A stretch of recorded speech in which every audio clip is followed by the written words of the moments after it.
Vous et moi vivons dans un monde en conflit permanent. Il y en a tout le temps. Pouvez-vous imaginer qu'en allumant le journal télévisé, les journalistes disent « Tous les politiciens sont d'accord aujourd'hui ».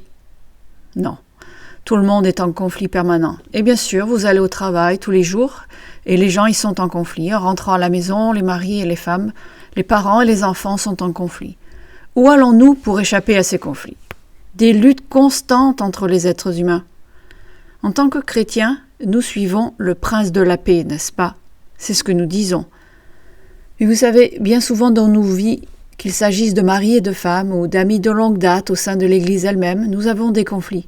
Et c'est souvent difficile parce que lorsque nous regardons l'Église, nous voyons des divorces, nous voyons des gens qui ne s'entendent pas, nous voyons des gens en colère et amers. Nous voyons tous les résultats des conflits et parfois, à l'intérieur de l'Église, ce n'est pas différent de ce qui se passe dans le monde. Cela signifie qu'il y a quelque chose qui ne va pas chez nous, parce que vous et moi avons été appelés à suivre le prince de la paix. Et la paix est plus que l'absence de conflits armés. La rupture de la paix est évidente lorsque vous allumez la télévision et que vous voyez partout dans le monde des gens se soulever et des guerres se dérouler, des gens s'entretuer, des dictateurs écraser les droits de leur peuple avec des chars d'assaut. Nous voyons ces conflits armés et violents. Mais vous savez, la violence n'est que l'extrémité du conflit. Vous pourriez mettre fin à toute la violence aujourd'hui et nous serions toujours un peuple en conflit sur cette terre. Nous vivrions toujours dans un monde en conflit. Nous aurions encore des conflits entre nous et nos familles et entre nous en tant que chrétiens. Pourquoi les chrétiens sont-ils si souvent impliqués dans les mêmes conflits que le monde? Pourquoi ne sommes-nous pas différents? Parce que nous sommes censés l'être. Les solutions pour résoudre les conflits qui surviennent entre les chrétiens, que ce soit entre mari et femme, au sein de la famille, au sein de la congrégation, les uns avec les autres, que ce soit la façon dont nous gérons nos relations avec le monde ou nos relations avec nos collègues de travail, la façon dont nous traitons nos voisins, c'est très important parce qu'avant de comprendre comment nous devons gérer les conflits, nous devons nous pencher sur le fondement même du christianisme. Le fondement même de ce qu'est le christianisme. Vous vous dites « Ah, c'est bien, ça va être un sermon sur la résolution des conflits. » Je ne vais pas vous donner 10 étapes sur la résolution des conflits. Avant d'en arriver à ce genre de discussion, nous devons aborder d'autres questions. Vous savez, il est naturel pour les êtres humains d'avoir des divergences d'opinion, n'est-ce pas? Nous avons tous des divergences d'opinion sur toutes sortes de sujets. Cela ne signifie pas nécessairement qu'il y ait des conflits dysfonctionnels. Dans toute relation saine, cela ne signifie pas qu'il y a de désaccords. Même les relations les plus saines, à l'exception du seul dont nous pouvons parler, celle entre le Père et Jésus-Christ, toutes les relations humaines, nous parlons ici des relations humaines, comportent des points de désaccord. Je me souviens qu'au début de notre mariage, ma femme et moi avions eu une terrible dispute. Nous ne nous disputons plus à ce sujet et nous avons trouvé un moyen d'y remédier. C'était à propos de l'endroit où nous irions en vacances. Mais c'est parce que nous avions de la famille dispersée dans tout le pays et que toutes nos vacances, pendant 25 ans, toutes les vacances que nous avons prises, sauf une, étaient pour rendre visite à la famille. Et quelle famille allons-nous visiter? Et quelle famille va être contrariée parce que nous n'avons pas pu la voir pendant ces vacances? Nous essayons donc de prendre de longues vacances, des vacances de 2 semaines pendant lesquelles nous parcourions 6000 kilomètres pour rendre visite à notre famille. Ainsi, tout le monde était heureux. Bien sûr, nous étions épuisés et avions besoin de vacances à notre retour. Mais nous avions des difficultés à déterminer quelle famille nous allions voir. C'est normal. Avec le temps, nous avons trouvé un moyen de résoudre ces problèmes. Mais résoudre les problèmes n'est pas la raison. Les problèmes ne sont pas la raison du conflit. Alors vous dites, non, ce que nous avons, c'est une divergence d'opinion. Une divergence d'opinion peut être résolue. Nous devons donc nous pencher sur les raisons pour lesquelles il y a vraiment conflit. Quel est le noyau de base du conflit? Il y a certaines choses que je veux que vous notiez aujourd'hui parce que dans cette série de sermons, nous allons revenir à certaines idées fondamentales. L'une d'entre elles est la suivante. C'est un extrait du sermon sur la montagne, c'est l'une des béatitudes mentionnées par Jésus-Christ. Heureux ceux qui procurent la paix, car ils seront appelés fils de Dieu. On va donc parler de procurer la paix et d'être des enfants de Dieu. Heureux ceux qui procurent la paix, car ils seront appelés fils de Dieu. Ainsi, lorsque les désaccords dans nos mariages et nos amitiés, et les désaccords entre les membres de la congrégation parmi les chrétiens, conduisent à la même amertume, au même manque de pardon, au même résultat destructeur que le monde, alors nous n'agissons pas comme des enfants de Dieu. Lorsque nos conflits aboutissent au même résultat destructeur que le monde, nous n'agissons pas comme des enfants de Dieu. Vous dites, mais comment pouvez-vous dire cela? Parce que ceux qui procurent la paix sont appelés fils de Dieu. Notez-le bien, c'est l'une des prémices sur lesquelles nous travaillons ici. Comment pouvons-nous être des exemples dans le monde en tant qu'enfants de Dieu, en tant que ceux qui procurent la paix, si nous ne pouvons pas le vivre nous-mêmes? La paix n'est pas seulement une question d'action entre les gens. Au fur et à mesure que nous avançons, vous allez vous rendre compte que la paix est quelque chose qui se passe à l'intérieur de nous. La paix est d'abord une question intérieure avant de devenir une question extérieure. La dispute sur la couleur du tissu du canapé du salon n'est pas le vrai problème. Le désaccord sur la couleur n'est qu'une opinion. La colère, la bagarre et l'amertume sont le résultat de quelque chose d'autre. Je veux passer en revue quelques-unes des principales raisons pour lesquelles nous avons des conflits internes. Je voudrais commencer par ceci. Il y a 5 raisons majeures pour lesquelles nous avons des problèmes internes qui nous amènent à entrer en conflit avec les autres. Les 4 premières seront abordées très brièvement, mais je veux que vous les notiez parce que nous y reviendrons la semaine prochaine. C'est sur la 5e raison que je veux vraiment mettre l'accent, car elle est la plus importante. La première raison pour laquelle il y a des conflits entre les êtres humains, c'est l'orgueil. Nous pouvons parler beaucoup de l'orgueil, mais je ne vais pas en parler beaucoup, je vous donne juste un exemple. Vous pouvez l'écrire et vous dire, voilà les raisons pour lesquelles les gens ont des conflits avec moi et moi avec les autres. L'orgueil est un point de vue exagéré de soi-même. C'est ainsi que nous nous trompons nous-mêmes. Le problème avec l'orgueil, c'est qu'il est trompeur et que nous nous trompons nous-mêmes. Nous avons une vision exagérée de qui nous sommes. Et à cause de cela, l'orgueil nous fait oublier que le but du christianisme est la question de savoir comment nous traitons les autres. Au lieu de cela, notre point de vue est centré sur la façon dont les autres nous traitent. Le christianisme, c'est la façon dont nous traitons les autres. Mais lorsque nous nous laissons guider par l'orgueil, nous nous laissons guider par la façon dont les autres nous traitent. C'est pourquoi nous nous laissons envahir par des pensées et des sentiments négatifs. Et nous voulons être justifiés, quel qu'en soit le prix. Lorsque nous sommes animés par l'orgueil, voici ce qui arrive au conflit. Il n'y a qu'une seule façon de résoudre un conflit, et c'est de gagner. La seule façon de résoudre un conflit est de gagner, d'où l'orgueil. C'est un sujet à part entière, mais je veux me concentrer sur le numéro 5. Nous avons donc un problème d'orgueil. Nous avons tous de tels conflits dysfonctionnels les uns avec les autres, et je suis expert en la matière parce que j'ai vécu toute une vie de conflits dysfonctionnels d'une manière ou d'une autre. C'est le cas de tout le monde. Nous devenons tous des experts en mauvais conflits. La deuxième raison pour laquelle nous entretenons de tels conflits dysfonctionnels est que nous avons besoin que l'autre personne nous guérisse émotionnellement lorsque nous avons été blessés. J'ai connu un homme qui avait été blessé par une autre personne, et cette dernière est morte. Il vivait dans un tel désarroi qu'il voulait 2 choses, ou la justice ou la guérison, n'est-ce pas? Soit la personne doit payer, soit elle doit dire qu'elle est désolée. Mais la personne est morte. Il n'a pas pu obtenir justice, et elle ne pouvait pas être punie pour ce qu'elle avait fait. Elle n'a pas pu dire qu'elle était désolée. Cet homme souffrait tout le temps. Il ne pouvait presque pas avoir de relation avec d'autres personnes. Je n'oublierai jamais ce qu'il m'a dit. C'était il y a de nombreuses années. Il m'a dit « C'est comme si cette personne sortait de la tombe et contrôlait ma vie. J'ai besoin d'être guéri et il ne peut pas me guérir. J'ai besoin qu'il dise qu'il est désolé pour que je puisse être guéri. » Bien souvent, les conflits émotionnels nous poussent à agir en raison d'un désir et d'un besoin. J'ai besoin de cela, nous avons tous besoin de cela. Que quelqu'un dise qu'il est désolé. Comme je l'ai déjà dit, je suis désolé est peut-être l'un des 3 mots les plus importants dans une relation. Peut-être même plus que je t'aime. Je suis désolé lorsque la personne le pense vraiment. Lorsque la personne le définit. Voici ce pourquoi je suis désolé, voici ce que j'ai fait de mal. Au lieu de « je suis désolé ». Pourquoi ? Parce que je t'ai blessé. Non, ça n'a pas de sens. Mais pouvoir dire « je suis désolé, voici ce que j'ai fait de mal » peut être les 3 mots les plus importants dans une relation. Mais nous avons ce besoin émotionnel d'être guéris. Que se passe-t-il lorsque 2 personnes se blessent mutuellement ? L'orgueil est en conflit. Vous avez 2 personnes remplies d'orgueil, et devinez ce qui se passe ? Le conflit se poursuit encore et encore, parce qu'elles doivent gagner. L'orgueil vous pousse à vouloir gagner. Que se passe-t-il lorsque des personnes sont poussées par l'orgueil et ont besoin d'être guéries émotionnellement et qu'elles se blessent l'une l'autre? Qu'elles sont toutes deux poussées à être guéries par l'autre personne. Une troisième raison pour laquelle nous nous retrouvons piégés dans des conflits que nous ne pouvons jamais résoudre est que nous attendons des autres qu'ils satisfassent nos besoins et nos désirs. Il faut bien comprendre que ce n'est pas tout à fait faux.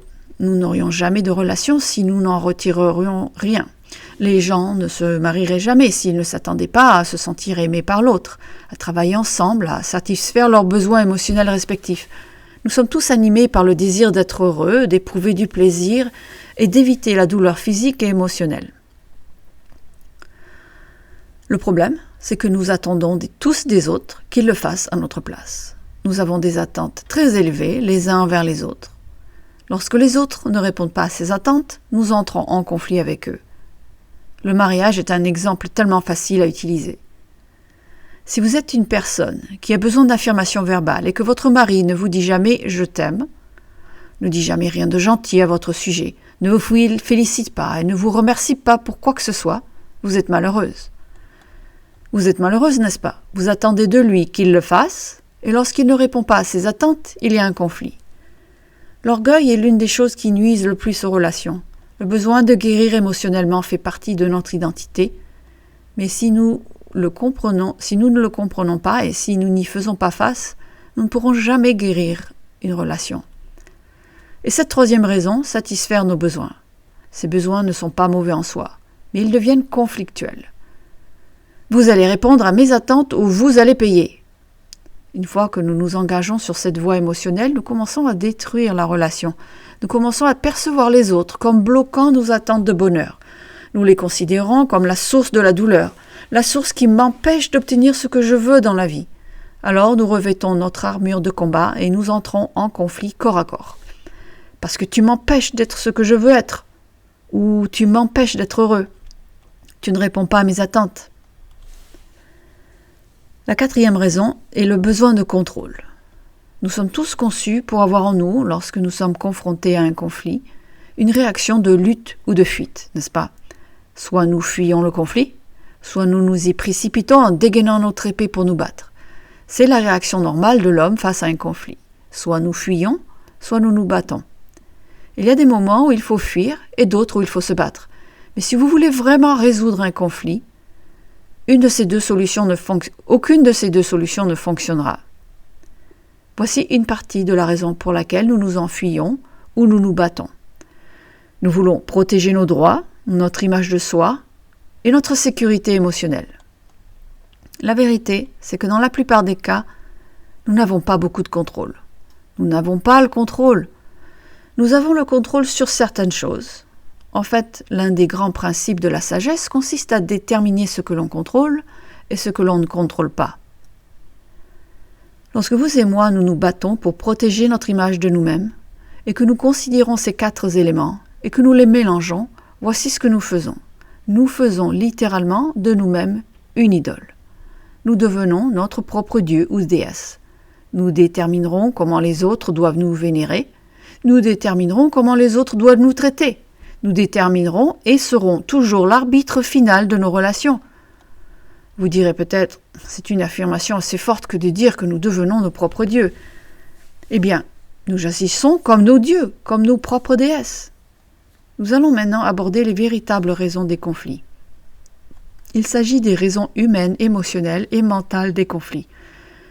Mais elles sont le résultat de quelque chose. Tous les conflits humains se résument à un seul conflit. Et la façon dont nous résolvons ce conflit déterminera la façon dont nous résolvons les conflits les uns avec les autres. Un conflit au cœur de tout cela. De quoi s'agit-il? Allons dans Romains 8. Nous avons tous construit dans notre esprit une image de nous-mêmes, comme étant le centre de l'univers. Chaque être humain se voit lui-même dans son propre esprit, dans sa façon d'agir, dans sa façon de penser. Nous ne le dirions pas, mais c'est ce que nous faisons. Dans l'image que nous avons de nous-mêmes, nous sommes un dieu ou une déesse. Tout le monde est censé agir d'une certaine manière en notre présence. Tout le monde est censé être d'une certaine manière lorsqu'il est en notre présence. Tout le monde est censé nous traiter d'une certaine manière. Nous nous y attendons. Et lorsque ce n'est pas le cas, nous sommes en conflit avec eux, n'est-ce pas? Romains, chapitre 8 et verset 7. Romains 8, verset 7. Car l'affection de la chair, c'est-à-dire notre esprit charnel, c'est l'état naturel de l'être humain. C'est votre état naturel et mon état naturel, et mes frères et sœurs, nous sommes encore en partie comme ça. C'est pourquoi nous avons tant de conflits, parce que nous n'avons pas réglé ce conflit, l'esprit charnel. Continuons verset 7. Car l'affection de la chair est inimitié contre Dieu, parce qu'elle ne se soumet pas à la loi de Dieu et qu'elle ne le peut même pas. Et voilà, c'est l'une des prémices sur laquelle nous allons travailler. Vous et moi sommes naturellement l'ennemi de Dieu. Vous saviez, au cours de cette Pâque, nous sommes ramenés à cela et je crains que nous n'ayons pas vraiment saisi ce que cela signifie. Dans notre état naturel, nous sommes l'ennemi de Dieu. Voilà ce que cela signifie. Et nous ne pouvons pas suivre ses voies. Vous ne pouvez pas. Vous pouvez le vouloir, mais vous ne le pouvez pas parce que vous avez une hostilité innée à l'égard de ces solutions. Je sais que je suis encore comme ça. Il y a certaines solutions selon Dieu et ma première réaction est toujours l'hostilité. Non, je ne veux pas faire comme ça. Je n'aime pas cette façon de faire. Ce n'est pas ainsi que je veux que cela fonctionne. Pourquoi? Parce que je veux que cela fonctionne à ma façon. Je veux que cela corresponde à l'image gravée que j'ai de moi-même dans mon esprit. C'est ce que je veux. Je ne parle que par expérience. C'est notre état naturel, nous sommes des ennemis de Dieu. Nous savons comment on en est arrivé là, mais reprenons les prémices de base. Genèse 3. Genèse 3, au chapitre 3. Nous sommes en conflit avec Dieu. Nous sommes en conflit avec Dieu. Il fut un temps où vous ne saviez pas que vous étiez en conflit avec Dieu. Vous pensiez simplement que Dieu m'aime, j'aime Dieu, mais vous viviez votre vie comme une idole. Vous vous adoriez vous-même et vous étiez en conflit avec Dieu. J'étais quelqu'un de bien, et bien, voyons, dans Genèse 3, verset 1. Le serpent était le plus rusé de tous les animaux des champs, en parlant de Satan bien sûr, que l'Éternel Dieu avait fait, et il dit à la femme, « Dieu a-t-il réellement dit, vous ne mangerez pas de tous les arbres du jardin ?» La femme répondit au serpent, « Nous mangeons du fruit des arbres du jardin, mais quant au fruit de l'arbre qui est au milieu du jardin, Dieu a dit, vous n'en mangerez point, et vous n'y toucherez point, de peur que vous ne mouriez. » Alors le serpent dit à la femme, « Vous ne mourrez point, mais Dieu sait que le jour où vous en mangerez, vos yeux s'ouvriront, et que vous serez comme Dieu, connaissant le bien et le mal. » La femme vit que l'arbre était bon à manger et agréable à la vue, et qu'il était précieux pour ouvrir l'intelligence. Elle prit de son fruit et en mangea. Elle en donna aussi à son mari, qui était auprès d'elle, et il en mangea. Il y a ici 3 motivations intéressantes. Au verset 6, l'arbre était bon pour la nourriture. Il n'était pas toxique et il avait bon goût. Il était désirable et agréable à regarder. C'était quelque chose de beau qui la rendrait sage. En d'autres termes, connaître la différence entre le bien et le mal était une bonne chose. Et elle l'a pris. Si l'on considère ces 3 motivations en elles-mêmes, elles ne sont pas mauvaises. En elles-mêmes, vouloir apprendre la sagesse n'est pas mauvais. Vouloir manger de la bonne nourriture n'est pas mauvais. Mais ces désirs incontrôlés deviennent tordus. Et à ce moment-là, elle est devenue, et tout a commencé dans son esprit, le péché a commencé dans son esprit, le péché a conduit à une action, et elle est devenue un mélange de bien et de mal. Et à ce moment-là, elle était hostile à Dieu. Si elle avait dit « Non, j'aime Dieu, je vais faire ce qui est bien », elle aurait aimé Dieu, mais elle est devenue hostile à Dieu. Sa nature a changé. Quand Adam a suivi, sa nature a changé. Ce n'était pas seulement une question de « Oh oh, j'ai commis un péché », mais l'essence même de ce qu'il était et de ce qu'elle était en tant que personne a changé. Ils n'étaient plus dans une relation d'amour et de paix avec Dieu. Ils étaient devenus, à ce stade, des dieux à leurs propres yeux. Ils déterminaient le bien du mal. Ils étaient devenus leurs propres dieux. Et comme il n'y a qu'un seul Dieu, ils sont maintenant en hostilité et en conflit avec le Dieu unique. Et le Dieu unique a dit « D'accord, vous ne vivrez plus dans ma maison. » Rappelez-vous, Adam et Ève ne sont pas sortis de l'Éden, ils en ont été chassés. Dieu, le Dieu unique, a dit « Vous êtes en conflit avec moi, je suis Dieu, vous ne l'êtes pas. Vous devez quitter ma maison, vous n'êtes plus mes enfants, et l'humanité n'est plus enfant de Dieu. » Quelque chose a changé en eux, et ils sont devenus autre chose. Et c'est ce que vous et moi avons été.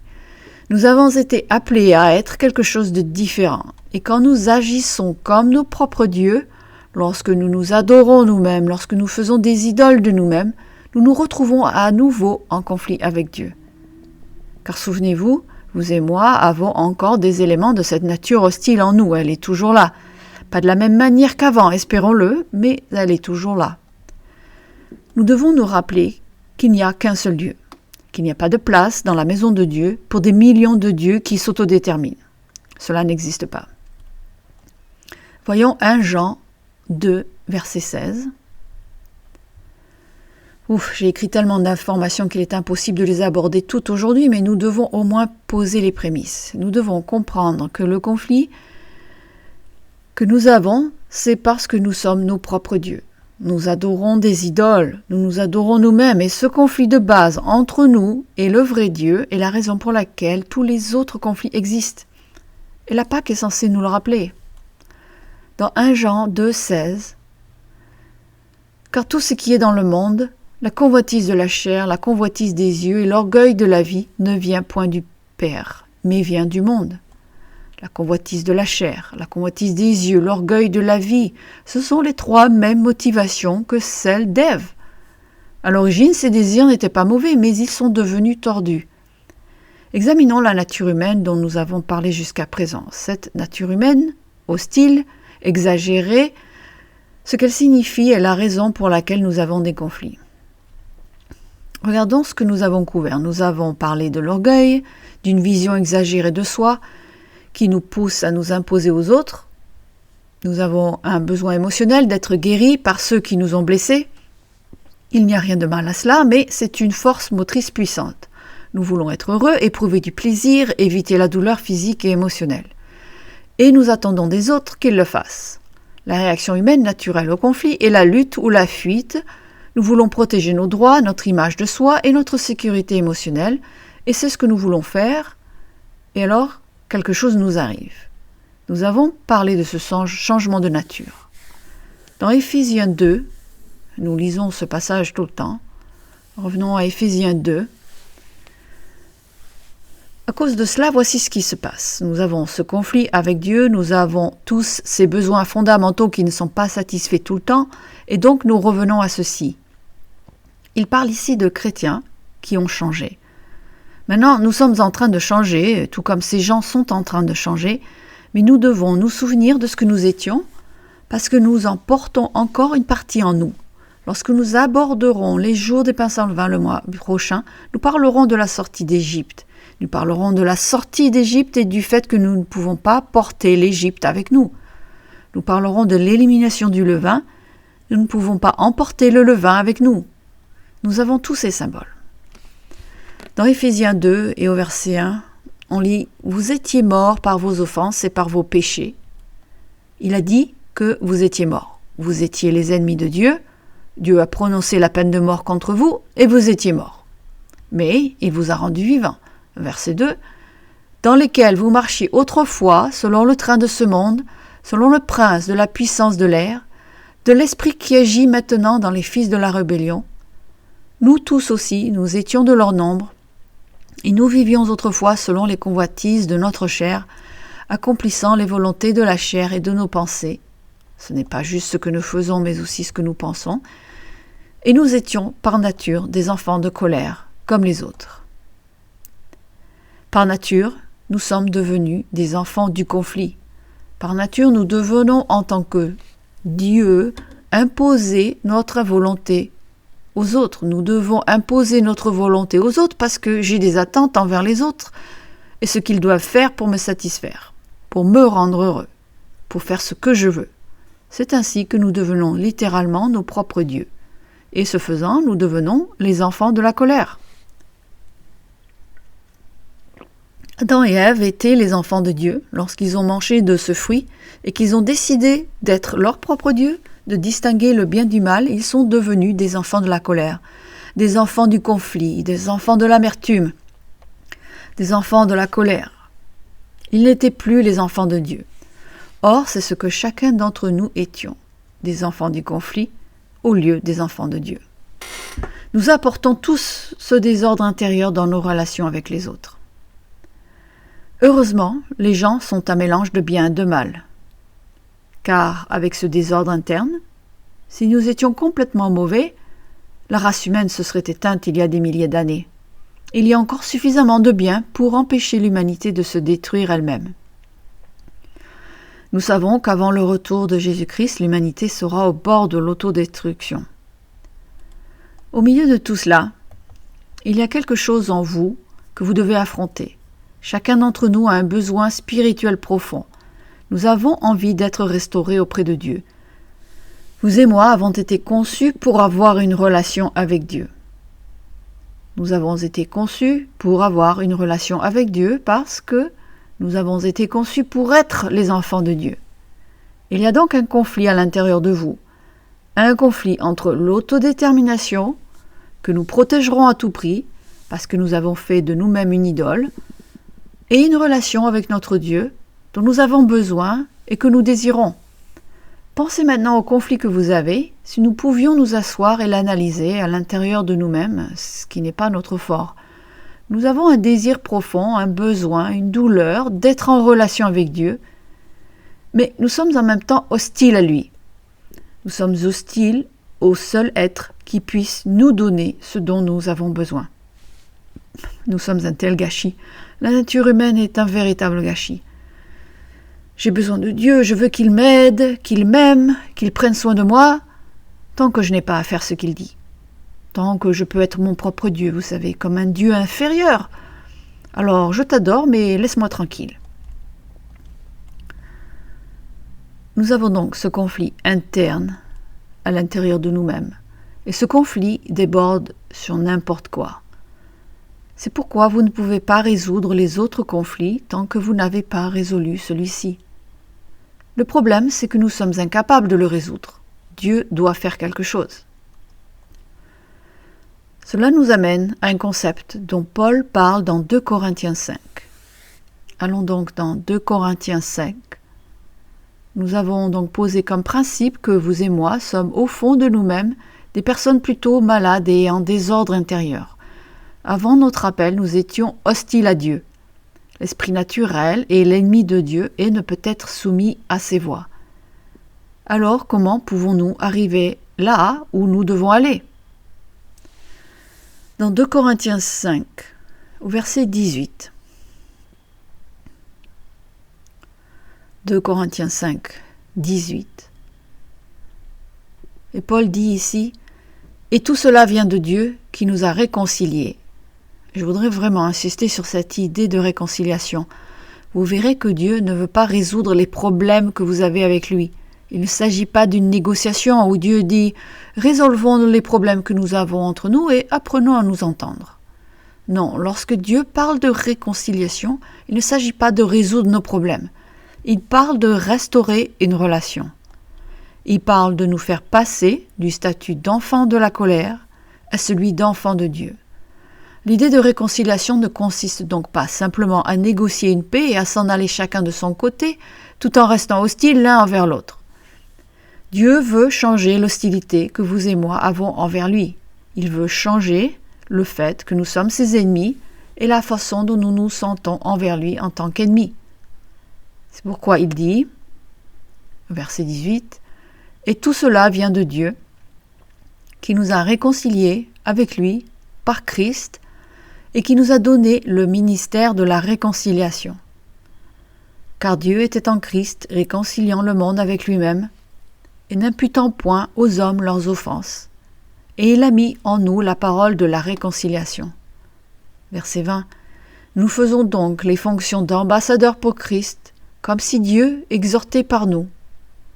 Nous vous en supplions au nom de Christ, il parle à l'Église ici, soyez réconciliés avec Dieu. » Celui qui n'a point connu le péché, il l'a fait devenir péché pour nous, afin que nous devenions en lui justice de Dieu. Jésus-Christ est venu sur cette terre pour accomplir l'œuvre de réconciliation, pour nous ramener dans une relation avec Dieu, pour s'attaquer à la raison première de tous les conflits. Car tout conflit commence par le fait que l'être humain est l'ennemi de Dieu. Si tous les êtres humains étaient réconciliés avec Dieu, il n'y aurait ni guerre, ni crime. Il y aurait toujours des différences entre les individus, mais ces problèmes seraient résolus. Ils seraient résolus parce que toutes les personnes concernées seraient totalement réconciliées avec Dieu. Or, aucun être humain sur la terre, même le plus converti d'entre nous, n'est totalement réconcilié avec Dieu. Pas encore. Nous conservons tous des parcelles de notre nature humaine hostile. À cause de cela, nous sommes en conflit avec Dieu et nous sommes en conflit les uns avec les autres. Mais la Pâque est le moment où nous sommes ramenés pour être réconciliés avec Dieu. Voici le problème auquel nous sommes confrontés. Lorsque nous regardons comment Dieu nous a sauvés, ce que nous venons de lire ici, il est évident que nous avons un problème avec la loi. Vous et moi sommes tous condamnés à la mort par la loi de Dieu. Les protestants ont conclu qu'il a aboli la loi, ce qui est absurde, je n'y reviendrai pas. Mais comment abolir la loi? Il n'aurait pas été nécessaire qu'il soit sacrifié. Plus besoin s'il n'y a pas de loi. S'il n'y a pas de loi, il n'y a pas de péché, et alors rien de tout cela n'est nécessaire. Mais la loi de Dieu demeure. Il n'a pas aboli sa loi. Il fallait donc un substitut. Nous parlons beaucoup de Jésus-Christ en tant que substitut, et nous devrions le faire, car c'est là que nous commençons. Il est l'agneau de la Pâque. Il est le substitut pour nous afin que nos péchés puissent être couverts et effacés. Mais, après qu'ils aient été couverts et effacés, qu'est-ce qui est censé se passer ensuite? Ce qui est censé se passer après que la loi de Dieu a été satisfaite. La loi de Dieu est la justice de Dieu, donc Dieu est satisfait. Nous parcourons les chapitres 52 et 53 d'Ésaïe au cours de cette période de la Pâque. Il a été satisfait par le sacrifice de son Fils. Sa justice a été satisfaite. Le Christ s'est sacrifié pour satisfaire son propre sens de la justice, car nous devons répondre de nos péchés. Et soit nous mourons, soit nous avons un substitut pour nous. C'est l'aspect de la loi. La question est de savoir ce qui se passe ensuite, si le sens de la justice de Dieu a été satisfait et que vous êtes pardonnés.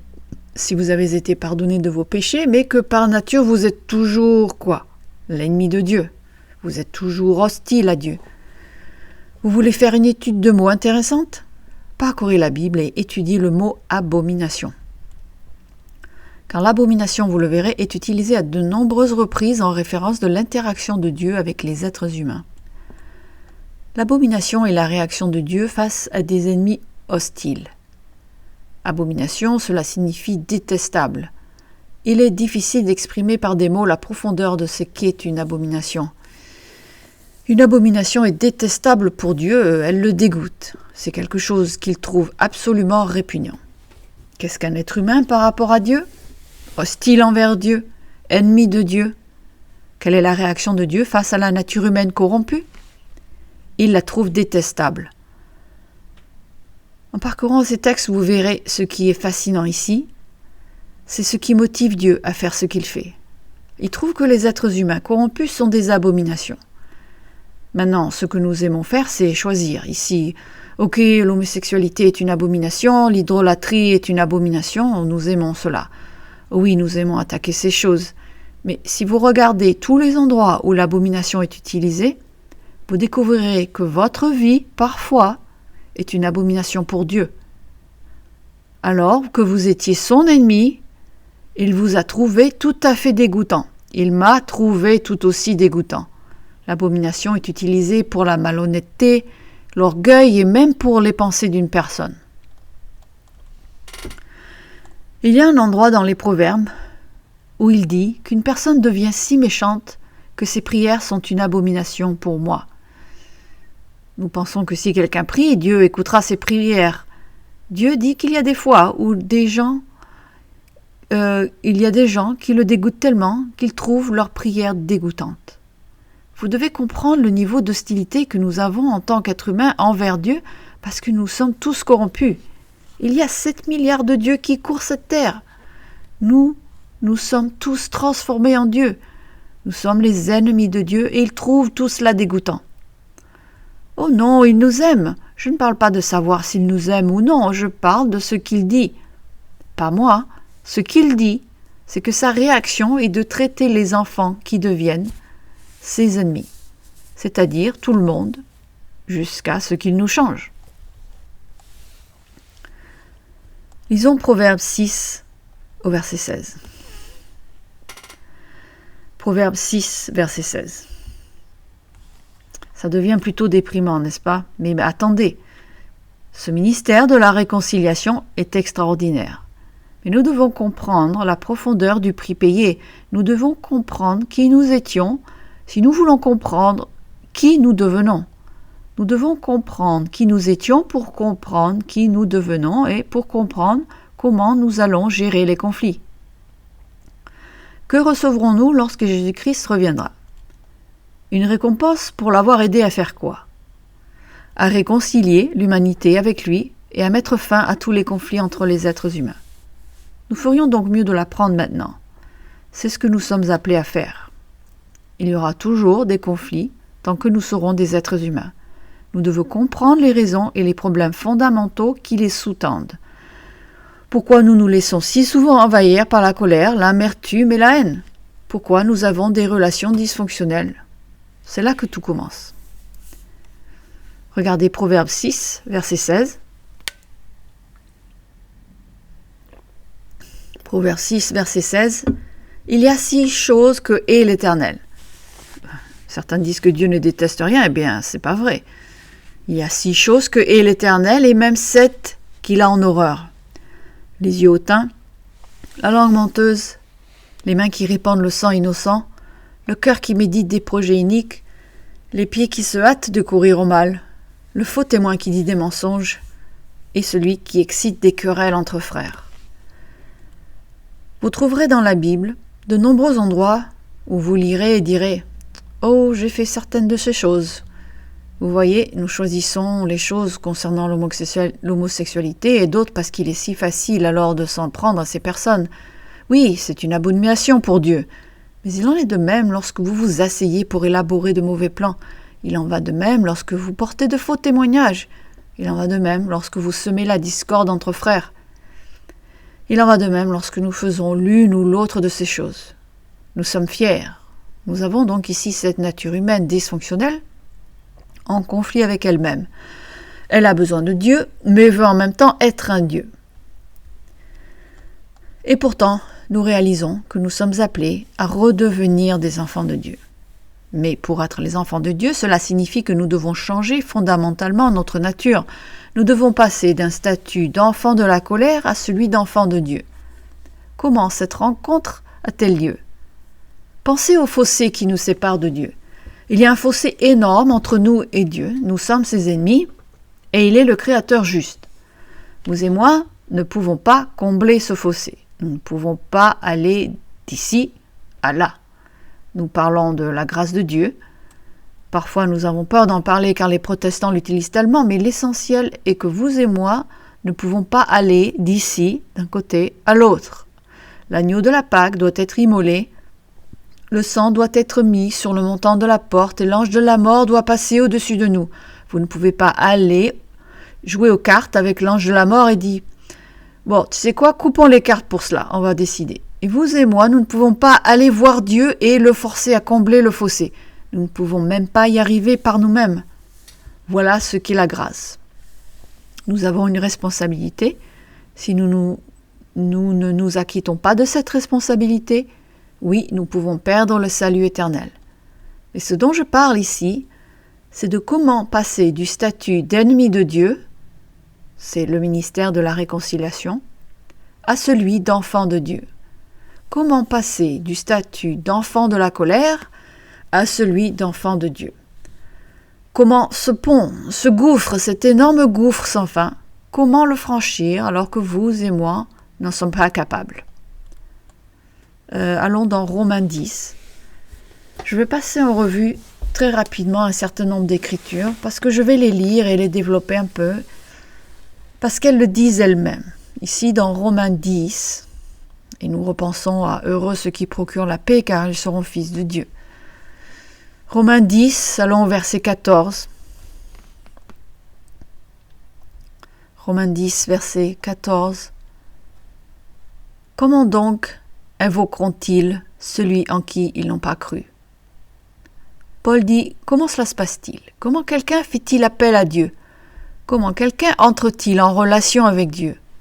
Comment est-il rétabli dans sa relation avec Dieu? Comment y parvenir? Et comment croiront-ils en celui dont ils n'ont pas entendu parler? Et comment entendront-ils parler s'il n'y a personne qui prêche?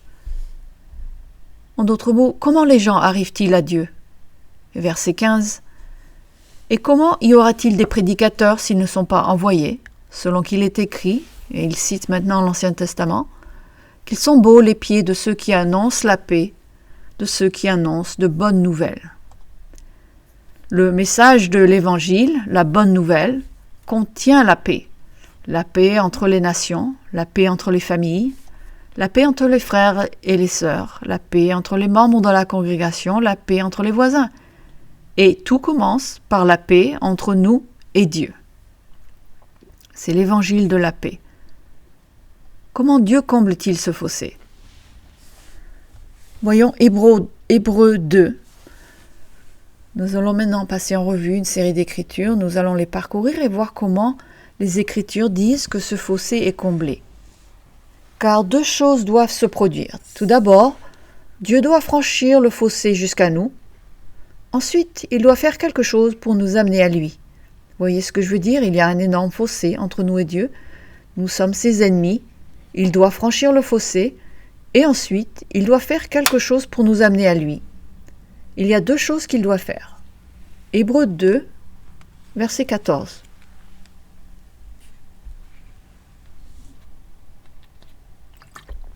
Hébreux 2, 14.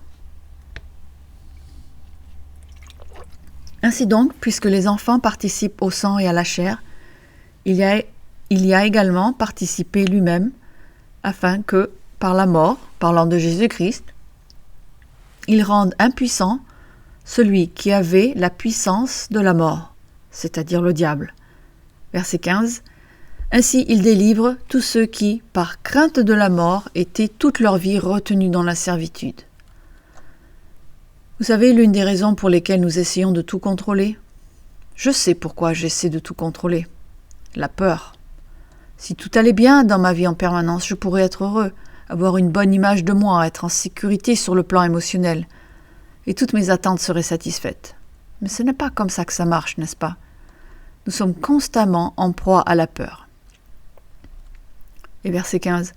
Ainsi, il délivre tous ceux qui, par crainte de la mort, étaient toute leur vie retenus dans la servitude. Verset 16. Car assurément, ce n'est pas à des anges qu'il vient en aide, mais c'est à la postérité d'Abraham. Il s'agit de Jésus-Christ, bien sûr, issu de la lignée d'Abraham. Verset 17. En conséquence, il a dû être rendu semblable à toutes choses à ses frères. Il devait être fait comme nous. Comment a-t-il comblé le fossé? Vous et moi, nous ne pouvions pas devenir Dieu, alors Dieu a envoyé son Fils pour qu'il devienne comme nous. Il l'a envoyé de l'autre côté du fossé. Selon l'Épître aux Philippiens, Jésus-Christ l'a fait volontairement. Paul dit qu'il a renoncé à son privilège de divinité. Il est littéralement devenu chair. Nous continuons afin qu'il soit un souverain sacrificateur miséricordieux et fidèle dans le service de Dieu, pour faire l'expiation des péchés du peuple. Verset 18. Car du fait qu'il a souffert lui-même et qu'il a été tenté, il peut secourir ceux qui sont tentés. Il est littéralement devenu ainsi. Après une dure journée de travail au marteau en tant que charpentier, ses muscles étaient douloureux, tout comme les nôtres. Il y a eu des jours où il a eu faim, tout comme nous avons faim. Il y a eu des jours où il ne se sentait pas bien, tout comme nous ne nous sentons pas bien. Il y a eu des jours où les disciples l'ont énervé. Il y a eu des jours où il était entouré de conflits et où il est allé vers le Père et a dit « Vous savez, vous avez lu quelques-unes de ses prières. « C'est bizarre la façon dont ces gens vivent !» Il s'est assis et a pleuré. Il a regardé Jérusalem et a dit « Je peux arranger ça si tu me le permettais. » Nous devons au plus profond de nous-mêmes comprendre ce que signifie le fait que Jésus-Christ se soit fait chair. Nous devons comprendre ce que signifie le fait que Jésus-Christ se soit fait chair. Vous rappelez-vous ce vieil homme qui nous répétait Jean 1:1 encore et encore jusqu'à ce qu'il tombe malade? C'était M. Armstrong qui disait « Mais vous ne comprenez pas !» Et il nous ramenait à Jean 1:1 « Au commencement était la parole, et la parole était avec Dieu, et la parole était Dieu. » Et nous avons dit « Mais pourquoi il fait ça ?» Eh bien, voici pourquoi il le fait. Au plus profond de notre être, nous devons comprendre le prix que Dieu et son Fils ont payé pour franchir ce fossé et mettre fin à nos conflits entre eux, notre conflit avec eux. Lorsque nous comprenons cela, cela change la façon dont nous gérons les conflits les uns avec les autres. Si nous ne comprenons pas cela, nous nous traiterons les uns les autres de la même manière que le monde se traite les uns les autres. Jésus-Christ s'est sali, il a dû prendre un bain. Jésus-Christ a traversé toutes sortes de choses. Toute sa vie a été marquée par des conflits. Ses propres frères et sœurs ne l'ont pas accepté comme le Messie, pas avant sa mort. Ses propres disciples, ses meilleurs amis l'ont abandonné. On s'est moqué de lui en public. Il a fait l'objet d'un procès injuste. Il a été brutalement assassiné. Toute sa vie, les gens ont essayé de le tuer simplement parce qu'il disait la vérité. Toute sa vie n'a été que conflit. Il a franchi ce fossé. Il est devenu comme ses frères. Pour faire quoi? Pour qu'on se moque de lui, qu'on le rabaisse, qu'on l'ostracise et qu'il renonce à toute la grandeur d'être divin, de ne jamais avoir à dormir, de ne jamais ressentir la douleur. Il a renoncé à tout cela pour passer de l'autre côté. Dans Colossiens 1, au verset 19, Colossiens 1, 19, voyons comment Paul décrit le ministère de la réconciliation. Colossiens 1, 19. Car Dieu a voulu faire habiter toute plénitude en lui. Il a voulu par lui tout réconcilier avec lui-même. Nous comprenons maintenant la réconciliation, le fait qu'il ait dû mourir pour payer la peine infligée par la loi. Mais c'est plus que cela. C'est pour que nous puissions entrer en relation. C'est parce que le fossé peut être franchi. Il l'a franchi. Vous et moi, nous ne pouvons pas le faire. Tout réconcilier avec lui, tant ce qui est sur la terre que ce qui est dans les cieux, en faisant la paix par lui, par le sang de sa croix. La paix, remarquez ce qu'il dit. La paix peut exister entre nous et Dieu grâce à cela. Parce que nos péchés sont pardonnés, parce que notre hostilité envers lui est pardonnée, parce que nous pouvons maintenant changer et ne plus être ses ennemis. Nous pouvons devenir en paix avec Dieu.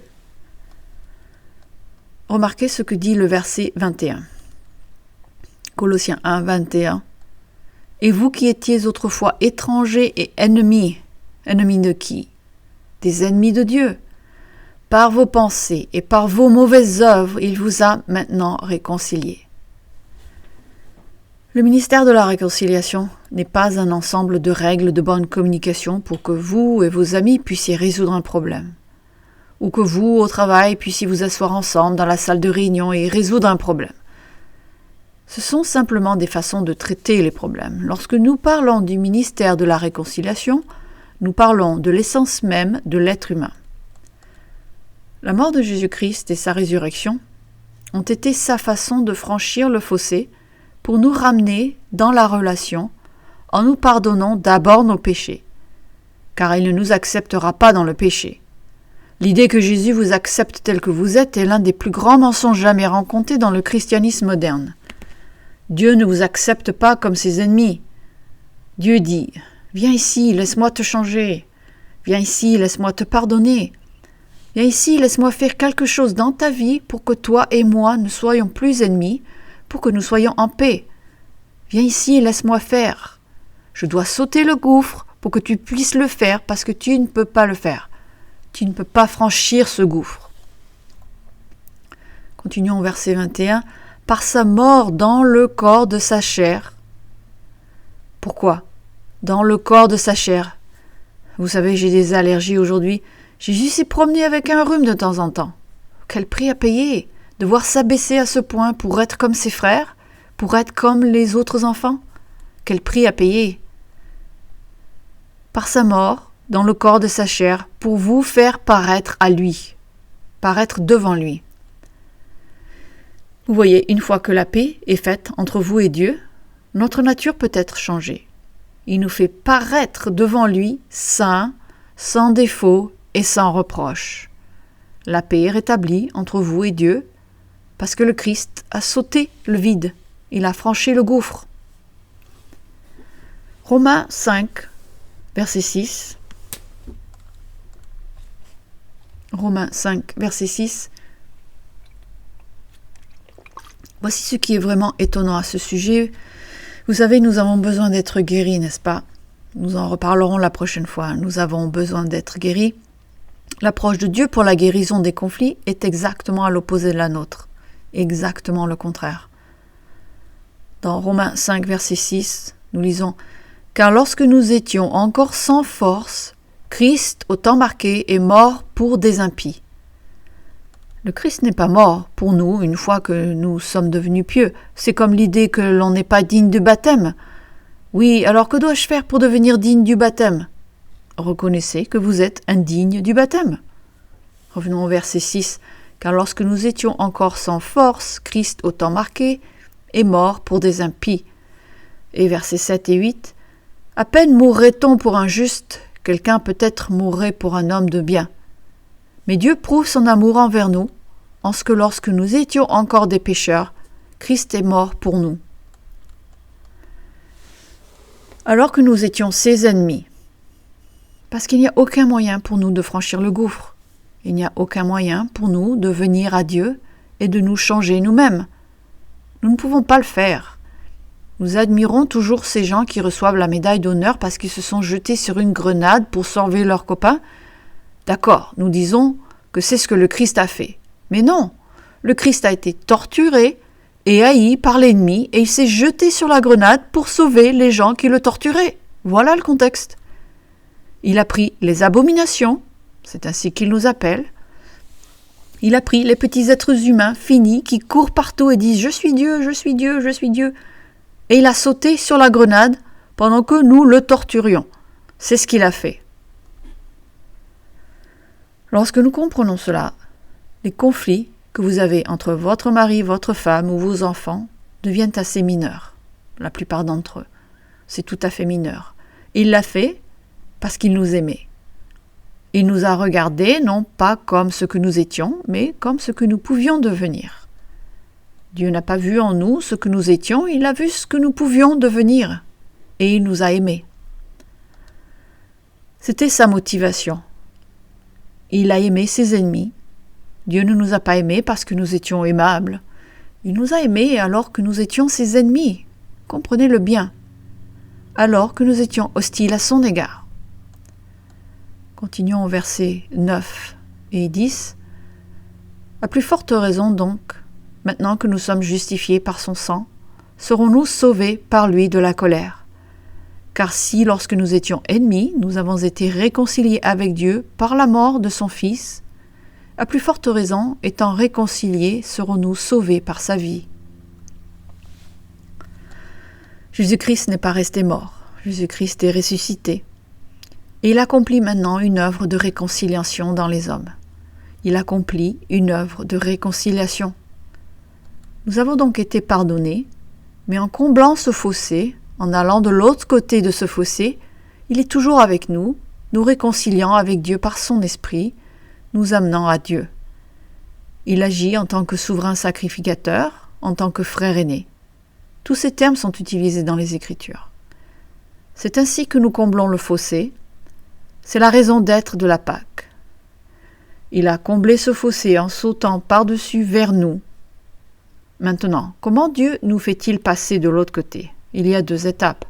La prochaine fois, nous parlerons du ministère de la réconciliation et de la manière dont le Christ a franchi le fossé pour devenir chair, l'Esprit de Dieu dans un être humain, et ce qu'il fait maintenant pour se réconcilier avec nous, afin que nous puissions franchir ce fossé et avoir une relation avec Dieu qui puisse durer pour l'éternité.